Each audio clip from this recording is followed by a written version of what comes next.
हमारा पर्सनल किसी का कोई मैटर नहीं। मैं सरकार को आज इसलिए बधाई दे रहा हूं कि 3 सीट घटाने का जो चर्चाएं चल रही थी, बड़े नाराज थे लोग क्षेत्र के, वो आज 3 सीट बढ़ गई। बड़ा कमाल कर दिया आपने, सरकार ने भी, मंत्रियों ने भी, और जिन लोगों का प्रयास रहा बहुत धन्यवाद उनका, जो 3 सीट बढ़ गई। जी जी जी निश्चित ही सर, मैं भी बड़ा खुश हूँ। और मैंने आपको पहले भी आपने मेरे साक्षात्कार लिया था, तो उसमें मैंने बोला था कि घटने के बजाय बढ़नी चाहिए सीट। तो सरकार द्वारा बढ़ी है, और सरकार के निर्देश के आधार पे जो है सभी समस्त उत्तरकाशी के जनपद सभी नागरिकों को जो है हार्दिक शुभकामनाएं, बधाई देता हूँ। लेकिन हमारे जो इस क्षेत्र से भारत जनता पार्टी में एक काफी बड़ी पहचान, काफी बड़ी पकड़ रखने वाले नेता है, उनसे मैं रिक्वेस्ट करता हूं, नाम लूंगा, पूर्व राज्य मंत्री रामसुंदर नौटियाल जी। हम आपको भी, अगर हमारी आवाज आप तक पहुंचती है तो आप इस क्षेत्र के, और आपका ये जिम्मेदारी है सर कि आप इस क्षेत्र को बढ़ावा दें, और नीचे विधानसभा में इस बात से आप अवगत करवाए हैं मंत्री जी को, विधायक जी को, कि हमारा जो क्षेत्र है, इस क्षेत्र में पर्यटकों से रोजगार कैसा बढ़ेगा, और जो यहाँ के क्षेत्र के बेरोजगार है वो किस तरह से जो बाहर गए वो अपने घर की तरफ लौटे, और जो यहाँ से लोग प्लान कर रहे हैं वो रुक जाए। तो मैं पूर्व राज्य मंत्री रामसुंदर नौटियाल जी का धन्यवाद करता हूं कि आप हमारी बातों को आगे तक पहुंचाएंगे। तो नमस्कार दोस्तों, आप देख रहे हैं उत्तराखंड उत्तरकाशी तक, और इस समय हम मंडल अध्यक्ष ग्रामीण भारत जनता पार्टी शोभेंद्र सिंह बिष्ट जी के साथ है, और हमारे साथ परमार जी यहाँ पे उपस्थित है, और आज चर्चा होगी परिसीमन के बारे में। तो इन्होंने काफी प्रयास किया है, इसलिए एक इंटरव्यू लेना जरूरी और जनता तक पहुंचाना जरूरी है कि परिसीमन में क्या हुआ है। बिष्ट जी, आपका बहुत बहुत धन्यवाद है मेरे चैनल में कि आप आते रहते हैं। जी, आपका भी बहुत बहुत धन्यवाद है सवाल जी। और इस मुहिम में जो है आपका भी बहुत बड़ा योगदान रहा, और आपको जो है मैंने जब कॉल किया था देहरादून उससे अपने सचिवालय से MLA हॉस्टल से, तो आप तुरंत जो है वहाँ पर उपलब्ध हुए और पहुँचे। आपने जो है सभी का जो है वो लिया, साक्षात्कार लिया है, और उसी की परिप्रेक्ष्य में जो है मैं तो कहता हूँ कि आपका भी बहुत बड़ा योगदान। जी सर, ये मैं सबसे बड़ी बात ये पूछूंगा आपसे कि आप देहरादून में गए हैं और कई प्रभारी मंत्री जी से भी मिले, विधायकों से भी मिले, लेकिन आपको जो यहाँ पे जो इसमें परिसीमन है वो यथावत रहा है, उसमें कहाँ से आपको सबसे बड़ा सहयोग मिला, उससे और कितने लोगों ने इसमें सहयोग दिया है? सर असवाल जी, सबसे पहले तो मैं आपके माध्यम से सभी दर्शकों को जो है पावन नवरात्रि पावन पर्व की हार्दिक शुभकामना और बधाई देता हूँ।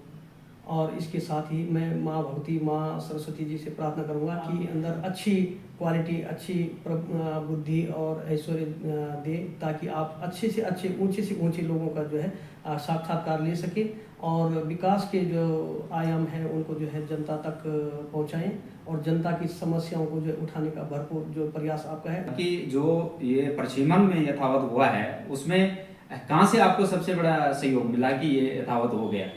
सर सबसे पहले तो मैं अपना माननीय प्रभारी मंत्री जी, माननीय पुष्कर सिंह धामी जी, जो कि हमारे जो है ये प्रदेश के यशस्वी माननीय मुख्यमंत्री जी हैं, और अपने जो है गंगोत्री विधायक माननीय सुरेश चौहान जी, यमुनोत्री विधायक आदरणीय संजय ग्रोवाल जी, जिनसे मेरी दूरभाष पे भी बातचीत हुई है इस परिसीमन को रोके जाने के संबंध में।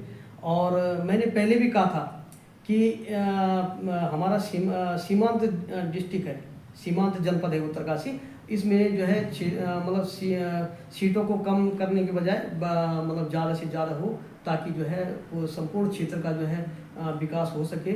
और इसी परिप्रेक्ष्य में जो है पहले हमारे पूरे जनपद की जिला पंचायत की 5 सीटें थी, 25 सीटें थी, अब जो है बढ़कर जो है 28 हो गई है, 3 सीटें उन्होंने बढ़ा दी गई है। और इसमें जो है हमारी सरकार का इसमें बहुत बहुत सहयोग है।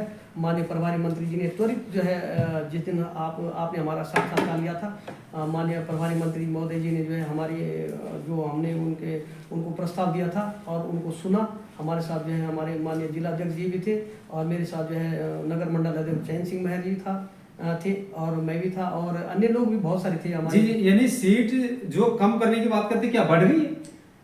सर तुरंत बढ़ गई है। एक भटवाड़ी ब्लॉक, एक डुंडा ब्लॉक और एक मोरी ब्लॉक की 3 सीटें अतिरिक्त हो गई, यानी 25 से 28 सीटें हो चुकी है जिला पंचायत की, जो कि बड़ी खुशी की बात है और संपूर्ण क्षेत्रवासियों के लिए गौरवशाली बात है। तो ये हमारी जो सरकार ने, माननीय प्रभारी मंत्री जी ने हमें जो है ध्यान से सुना, और उसी का जो है ये परिणाम हुआ कि उन्होंने जो है त्वरित माननीय जिलाधिकारी जी को जो है दूरभाष द्वारा जो है संपर्क में लिया और माननीय जो है पंचायती राज मंत्री जो है वो पंचायती राज अधिकारी क्या बोलते हैं वो तिवारी जी करके, तो उनको संज्ञान में लिया और बिल्कुल कड़े निर्देश दिए कि सीमांत डिस्ट्रिक्ट में जो इनकी जो जितने भी मंडल अध्यक्ष हैं भाजपा की इनकी जो मांग है और वो मतलब जनता के हित के लिए जो है मतलब प्रबल है और जनता की हित को ध्यान मद्देनजर रखते हुए इन सीटों को जो है पुनः वापसी परिसीमन में जो है कराने का उन्होंने जो है निर्देश दिया है और अतिरिक्त 3 सीटें जो है बढ़ाने का जो है उन्होंने जो निर्देश दिया है उसके लिए मैं गदगद हूँ और भाजपा जो सरकार जो है जो जनता की जो है हर समस्याओं का निदान करती है, प्रयास किया है और प्रयासों का फायदा ये हुआ कि 3 सीट घटने के बावजूद 3 सीट बढ़ गई है जी। तो बहुत अच्छी बात है, सबका प्रयास रहा और अच्छा रहा। क्षेत्र के लिए इसी तरह से मिलकर कार्य करना चाहिए और मैं ये की बात कहता हूँ कि एक दूसरे में कटअप मत हो, क्षेत्र के लिए विकास लाओ, बाहर से जैसे मर्जी आप अंदर बेसे लड़ो, बाहर से जितना कार्य हो सकता है वो क्षेत्र का भला करो।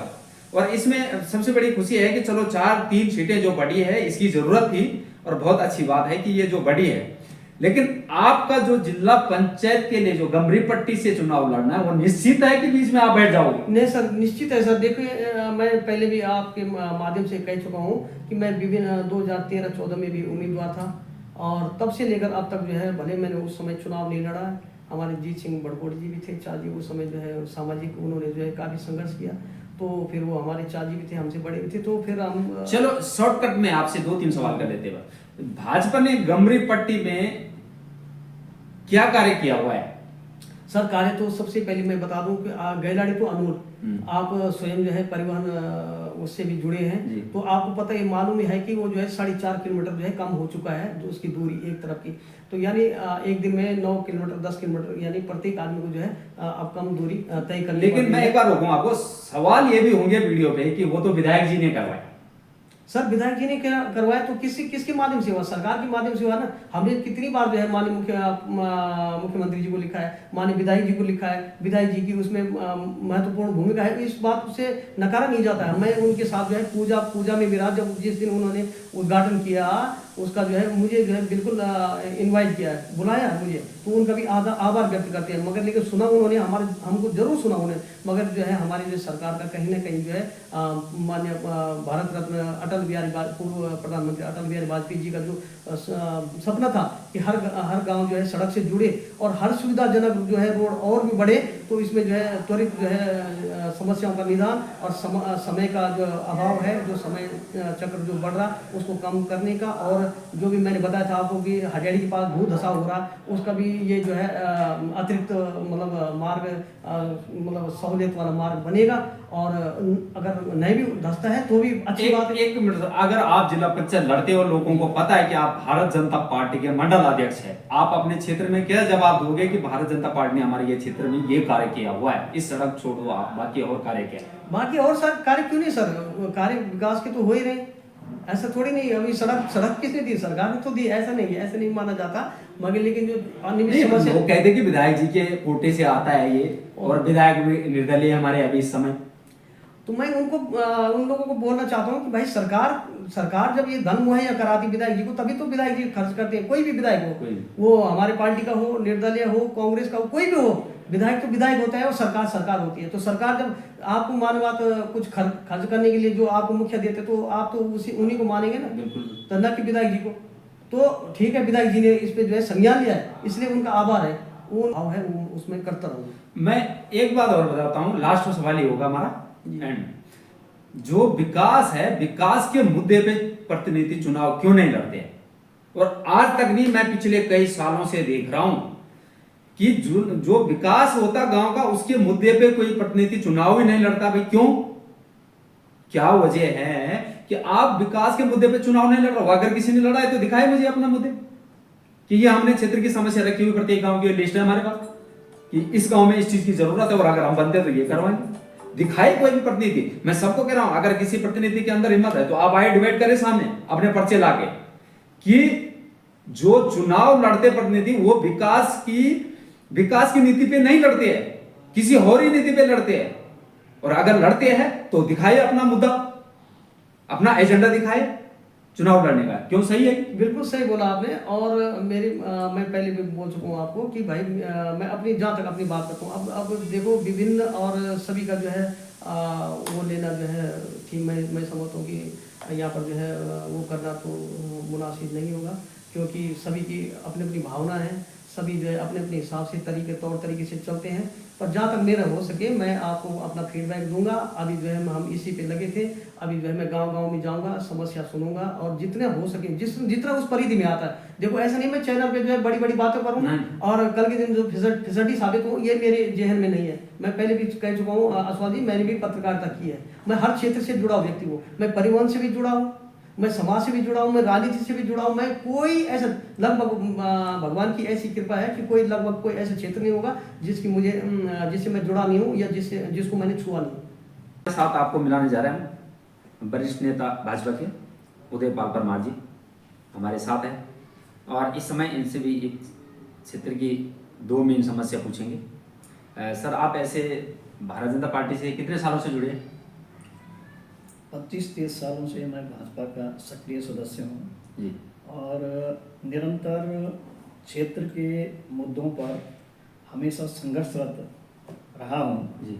और जब तक जीवन पर्यंत अपना ये है कि जो भी मुद्दा अपने क्षेत्र का होगा उसके लिए हमेशा तत्पर रहेंगे। और आपका मैं एक बार पुनः धन्यवाद करना चाहता हूँ कि आप हमारे क्षेत्र से हैं और हमारे क्षेत्र की मांग आप बड़े स्तर पर रख कर के वहाँ की समस्याओं का समाधान कराने का जो आप प्रयास कर रहे हैं उसके लिए आप बधाई के पात्र हैं, आप धन्यवाद के पात्र हैं। मैं क्षेत्र के युवाओं से निवेदन करूंगा कि आप जैसे युवाओं को, आपके चैनल को वो प्रोत्साहित करें और जैसे आपने अभी कहा कि कोई कमी अगर रहती है तो आपकी कमी को अगर वो बताएंगे तो निश्चित रूप से वो आपको एक सशक्त करने के लिए आपको बल मिलेगा।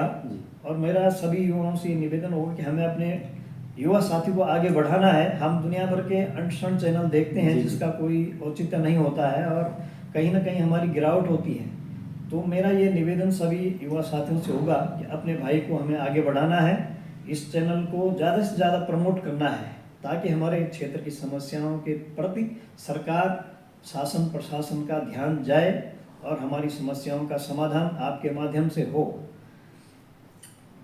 जी, अभी आपने बताया है, बहुत धन्यवाद आपका। लेकिन मैं एक क्षेत्र की जो मेन समस्या है उस पर बात करूंगा कि अगर हमारा ये उत्तरकाशी डिस्ट्रिक्ट है, ये चिन्याली सोड ब्लॉक है, चलो चिन्याली सोड ब्लॉक की बात करते हैं।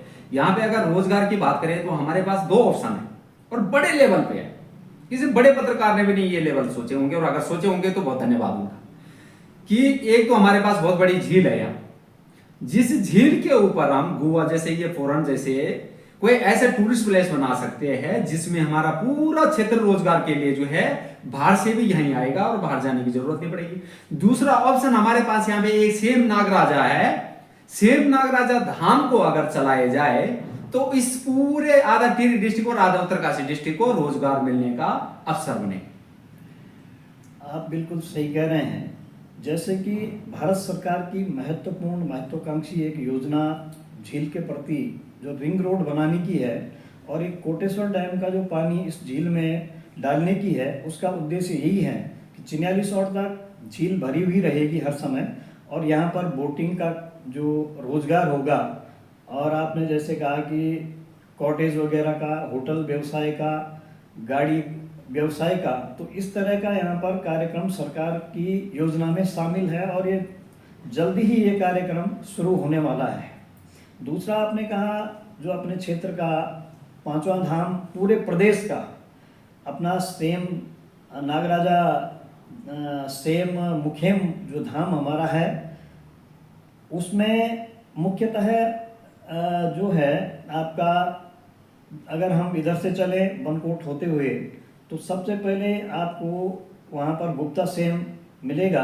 वहाँ से ट्रैक रूट के माध्यम से हम आगे जाएंगे तो आगे आपको ऊपर फिर जो है काला सेम उसको कहते हैं, माँ काली की वहाँ पर एक बहुत बड़ी शिला है तो उसको काला सेम कहते हैं। उसके बाद हम जाते हैं डुगडुगी सेम, जहाँ पर एक बहुत बड़ा पत्थर है और एकमात्र उंगली से वो हिलता है, और अगर आप दोनों हाथों से हिलाएंगे तो नहीं हिलेगा। तो भगवान की इस तरह की वहाँ पर महिमा दिखाई देती है।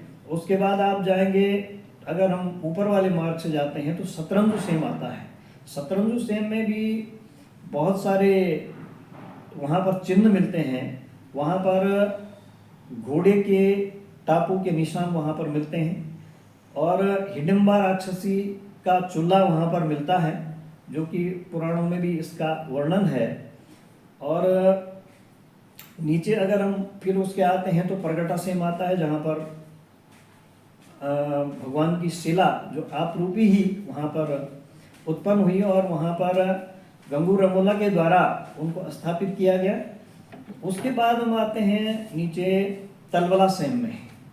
तो तलवला सेम की पहले जब वहाँ पर स्थिति थी, तो वहाँ पर जब लोग जाते थे तो तलवला सेम में हिलता था वो पोर्शन। वर्तमान में उसके स्थान पर एक बहुत बड़ा पानी का तालाब बना दिया गया है। फिर भी पर्यटन की दृष्टि से महत्वपूर्ण है। और वहाँ पर आपको जब आप तलवला सेम में जाएंगे, जहाँ पर मेला भी लगता है, आपके मड़वागी सौड़ उसको कहते हैं, वहाँ पर गवर्नमेंट ने भी एक आवास गढ़वाल मंडल विकास निगम का वहाँ पर बना हुआ है। प्राइवेट लोगों के भी वहाँ पर होटल हैं, जहाँ पर बहुत ज़्यादा सुविधा लोगों को मिलती है। लेकिन हमारा ये उद्देश्य और ये मांग गवर्नमेंट से है कि चिन्याली सौड़ से एक जो मोटर मार्ग हमारी जगड़गांव दिचली की गई हुई है, माननीय पूर्व मुख्यमंत्री त्रिवेंद्र सिंह रावत जी के द्वारा जगड़गांव से सेम मुखेम तक मोटर मार्ग की घोषणा की गई थी। परंतु बड़े दुर्भाग्य का विषय है कि इतने बड़े महत्वपूर्ण मुद्दे को आज तक सुलझाया नहीं गया। यदि ये मार्ग बन जाता है तो इससे हजारों युवाओं को रोजगार मिलेगा, और इस क्षेत्र में जो इसकी आबादी डिचरी और गमरी की लगभग 40,000 की आबादी यहाँ पर है, और 18 से 20,000 यहाँ पर वोटर हैं। और केवल ये नहीं कि यही क्षेत्र का इससे लाभ होगा, बल्कि जनपद उत्तरकाशी का और पूरे भारतवर्ष से लोग यहाँ पर आएंगे, तो निश्चित रूप से सबका इससे लाभ होगा। विभिन्न तरह के रोजगार इससे खुलेंगे। और मेरा ये अनुरोध रहेगा माननीय विधायक जी से भी, और अपने वर्तमान जो अपने मुख्यमंत्री जी हैं उनसे भी, कि इस मोटर मार्ग को जो पूर्व की घोषणा है उसके अनुरूप बनाया जाए, ताकि यहाँ पर रोजगार के अवसर खुले और जो पलायन हो रहा है वो रुके। पलायन तभी रुक सकता है जब हमें स्थानीय स्तर पर हमारा रोजगार उपलब्ध होगा। जी जी जी, धन्यवाद आपका। आपने जो हमारे क्षेत्र के पर्यटक स्थल हो गए और जितने भी हमारे देवभूमि में देवताओं के मंदिर है उनके बारे में आपने अवगत करवाया है। लेकिन हमारे जो इस क्षेत्र से भारत जनता पार्टी में एक काफ़ी बड़ी पहचान, काफ़ी बड़ी पकड़ रखने वाले नेता है, उनसे मैं रिक्वेस्ट करता हूँ, नाम लूँगा पूर्व राज्य मंत्री राम सुंदर नौटियाल जी। हम आपको भी, अगर हमारी आवाज़ आप तक पहुँचती है तो आप इस क्षेत्र की, और आपका ये जिम्मेदारी है सर कि आप इस क्षेत्र को बढ़ावा दें, और नीचे विधानसभा में इस बात से आप अवगत करवाए हैं मंत्री जी को, विधायक जी को, कि हमारा जो क्षेत्र है इस क्षेत्र में पर्यटकों से रोजगार कैसा बढ़ेगा, और जो यहाँ के क्षेत्र के बेरोजगार है वो किस तरह से जो बाहर गए वो अपने घर की तरफ लौटे, और जो यहाँ से लोग प्लान कर रहे हैं वो रुक जाए। तो मैं, आप देख रहे हो उत्तराखंड उत्तरकाशी। जय हिंद, जय भारत, जय उत्तराखंड। अब थोड़ा क्या